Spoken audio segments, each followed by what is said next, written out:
এই দোকানের আগে আমাদের কাজ শেষ হয়ে গেছে পুরোপুরি ভালো। এটা বাইরের ফন্ট।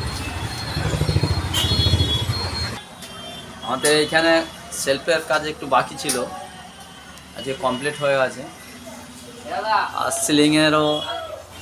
সিলিং পুরো কমপ্লিট হয়ে গেছে।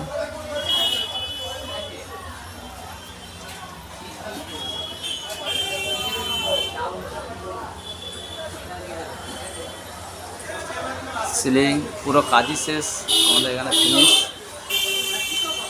চালু করে দিয়েছে দোকান।